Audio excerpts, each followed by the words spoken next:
तो स्वागत है आप सभी का भक्ति की अपार शक्ति में। दोस्तों आज है आंवला एकादशी और आप सभी को आंवला एकादशी की बहुत बहुत हार्दिक शुभकामनाएं। दोस्तों आज है मेरा व्रत और मैंने घर की पूजा कर ली है। चलो मैं आपको दिखाती हूँ। पहले मैंने की अपने नहा धो के घर की पूजा और उसके बाद मैं करूँगी आज आंवले के पेड़ की पूजा। तो आंवले का जो पेड़ है वो तो मंदिर में लगा हुआ है, वो काफ़ी दूर है हमारे घर से, तो मैं वहाँ नहीं जा पाऊँगी आज। तो मैंने ना जो आंवले की डाल है वो घर पे ही मंगा ली है, उसको हम यहाँ पर लगाएंगे पेड़ में, या मतलब तुलसी की क्यारी में मैं उसको लगा दूंगी, फिर उसकी मैं यहाँ पर पूजा करूंगी। तो देखिए दोस्तों पहले मैंने की है अपने घर की पूजा। तो घर में यहाँ पर मैंने ठाकुर जी का कुछ इस तरह से श्रृंगार करके मैंने आज इनको नीला दुर्गा के वस्त्र पहना के इनको तैयार करके इनकी यहाँ पर पूजा मेरी घर की हो चुकी है। और अब चलते हैं आंवले के पेड़ की पूजा करने के लिए। तो दोस्तों यह है आंवले की डाली। इस डाल को मैं यहाँ तुलसी के क्यारे में लगा देती हूँ। तो थोड़ी सी यहाँ पर मिट्टी को मैंने चाकू की सहायता से खोद के इसमें इस डाल को हम यहाँ पर लगा देंगे और इसी की हम पूजा करेंगे। तो इस समय मैंने मिट्टी अच्छे से रख दी थी और इसमें अच्छे से उसको लगा दिया है, वो गिरेगा नहीं। अब इसके बाद में हम पूजा की सामग्री इकट्ठी करेंगे। तो इसमें सबसे पहले मैंने यहाँ पर ली है थाली पूजा की और उसमें लेंगे हम यहाँ पर कुमकुम है, रोली है और हल्दी है और साथ में लेंगे तिल। यानी कि आज एकादशी है तो हम चावल का यूज में नहीं लेंगे पूजा में, तो मैंने लिए हैं तिल, सफ़ेद वाले तिल हैं। और जल का लोटा लिया, बेर लिए और ये पूजन के और कलावा लिया साथ में। और इसके साथ में हम लेंगे एक मिट्टी का दीपक। इसको सबसे पहले हम धो लेंगे। धोने के बाद इसमें रुई की बाती और घी डालकर इसको हम तैयार कर लेते हैं। तो यहाँ पर मैं इस दीपक को तैयार कर रही हूँ। इस तरह से इसको तैयार कर लेंगे। और इसके बाद दोस्तों फिर हम यहाँ पे लेंगे कथा पढ़ने के लिए एक बुक। इसमें सारा 12 महीने की कथाएं लिखी रहती हैं, तो मैं इसी किताब को रखती हूँ अपने पास में। तो इसमें से हम कथा पढ़ेंगे। इसके बाद हम आसन बिछाकर जहाँ हमने अपनी वो आंवले की डाल लगाई है वहाँ पर बैठ जाएंगे और उसके बाद हाथ जोड़कर श्री हरि विष्णु भगवान को पहले ध्यान करेंगे। इसके बाद जल से उसको सींचेंगे। जल चढ़ाने के बाद दोस्तों फिर बगल में हम थोड़ा सा इसमें साफ कर लेंगे पानी से ही और इस पर बनाएंगे हम स्वास्तिक। स्वास्तिक बनाना है हल्दी से। तो यहाँ पर मैंने हल्दी से स्वास्तिक बना दिया। इसके बाद रोली से हम उस डाल के का पूजन करेंगे, आंवले के पेड़ का पूजन करेंगे। मैंने यहाँ पर रोली चढ़ाया, उसके बाद उस पर तिल चढ़ाए, क्योंकि आज चावल का प्रयोग नहीं करेंगे तो तिल चढ़ाएंगे। इसके बाद मैंने दीपक जलाया, धूप दीप दिखाई। तो धूप दीपक को जलाने के बाद दोस्तों फिर यहाँ पर हम हाथ जोड़कर विनती करेंगे, भैया हमसे जो भी पूजा अर्चना में कमी हो उसके लिए हमें क्षमा करें। और उसके बाद फिर मैंने यहाँ पर फूल चढ़ा दिए हैं। इसके बाद हम चढ़ाएंगे कलावा। कलावा लपेटते हैं, यानी कि 5 या 7 बार कलावा लपेटा जाता है। तो मैं यहाँ पर कलावा तोड़ लिया है कि जितना 5 बार लपेटा जा सके। तो मैंने यहाँ पर 5 बार कलावे को चारों तरफ से इसमें लपेट रही हूँ। आप 5 या 7 ऐसे कर सकते हैं, 11 भी करते हैं बहुत लोग। इसके बाद फिर हम भोग प्रसाद में जो मैंने बेर लिए थे वो बेर चढ़ा दिए हैं। और भोग प्रसाद लगाने के बाद फिर हाथ में तिल लेकर या फिर कोई फल लेकर हम कथा सुनेंगे।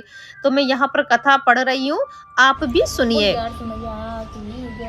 हरि विष्णु भगवान की जय। यह व्रत फाल्गुन शुक्ल दशी एकादशी को किया जाता है। आंवले के वृक्ष में भगवान का निवास होने के कारण इस दिन आंवले के वृक्ष के नीचे बैठ के भगवान का पूजन किया जाता है। तथा प्राचीन काल में भारत देश में चित्रसेन नाम का राजा राज्य करते थे, जिनके राज्य में एकादशी व्रत का बहुत महत्व था। समस्त लोग एकादशी व्रत को क्या करते थे, एक दिन वह राजा जंगल में शिकार खेलते खेलते काफ़ी दूर निकल गया। तभी कुछ जंगली जातियों ने उन्हें आकर घेर कर आक्रमण कर दिया, लेकिन उनके अस्त्र शस्त्रों का राजा पर कोई प्रभाव नहीं पड़ा। यह देखकर से जंगली आश्चर्यचकित रह गए। जब उन जंगली जातियों की संख्या देखते देखते बहुत बढ़ गई तो राजा संज्ञाहीन होकर पृथ्वी पर धराशायी हो गए।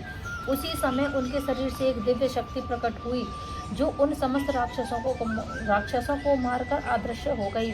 जब राजा की चेतना लौटी तो उन्होंने देखा कि समस्त जंगली मरे पड़े हैं। अब वे इस सोच में पड़ गए कि इन्हें किसने मारा है।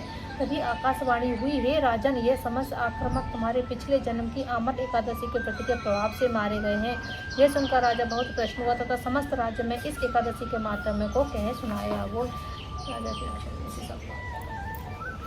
तो यहाँ पर मेरी आंवला एकादशी की कथा पूर्ण हुई। उसके बाद जो लोटा है, जल का कलश है, उससे पानी गिराते हुए हम इस पेड़ की परिक्रमा लगाएंगे। तो इसमें फेरी जो लगाते हैं वो भी हम 5 या 7 लगाएंगे। तो यहाँ पर मैंने लगाई थी 5 फेरी। तो थोड़ा थोड़ा जल गिराते जाएंगे और इस तरह से हम आंवले के वृक्ष की जो है फेरी लगाएँगे, परिक्रमा लगाएँगे। तो यहाँ पर मेरी 5 परिक्रमा पूर्ण हुई। इसके बाद हम आरती करेंगे। तो आरती में महाआरती जो होती है अपनी ओम जय जगदीश वाली, वही आरती यहाँ पर हम करेंगे। तो मैंने यहाँ पर आरती करी प्रेम पूर्वक। इस तरह आज मैंने आंवला एकादशी व्रत की पूजा की और व्रत था जो मेरा, उसके बाद हम पूजा करने के बाद फिर मैं बनाऊँगी व्रत का खाना। तो चलिए दोस्तों फिर चलते हैं अब किचन किचन में और बनाएंगे हम। तो दोस्तों आंवला एकादशी की पूजा मैंने कर ली है, आपने देखा। और अब मैं जा रही हूँ अपनी किचन में और मैं बनाऊंगी अपने व्रत का खाना।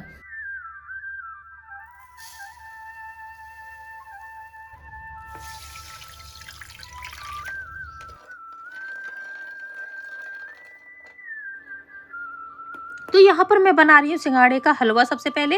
तो सिंघाड़े को आटे को भून लिया था, भूनने के बाद यहाँ पे एक कढ़ाई में चीनी रख दी थी। चाशनी नहीं बनानी, मतलब चीनी को मेल्ट होने के लिए छोड़ दिया है। उसके बाद जो सिंघाड़े का भुना हुआ आटा है उसमें भी हम जल डाल के इसको मिक्स कर लेंगे। इसमें गुठली नहीं पड़नी चाहिए। इस तरह से इसको मिक्स करके हम यहाँ पर सबसे पहले तैयार करेंगे सिंघाड़े का हलवा।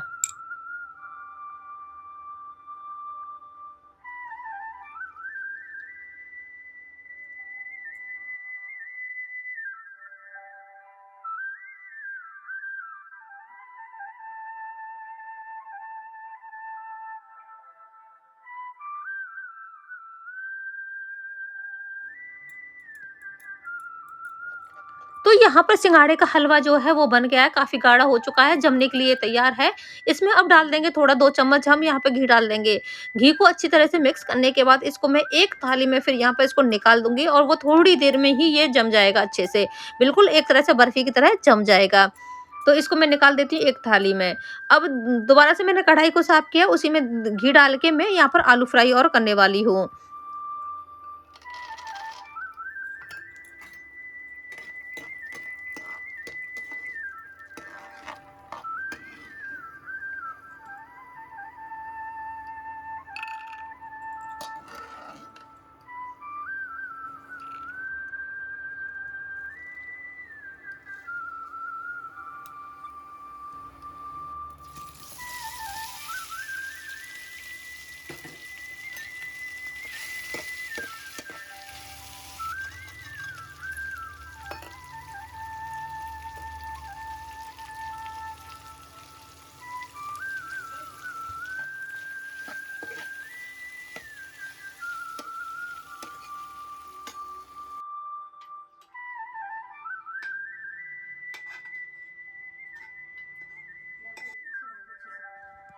तो दोस्तों व्रत का खाना मेरा दोनों जो चीज़ हैं वो रेडी हैं।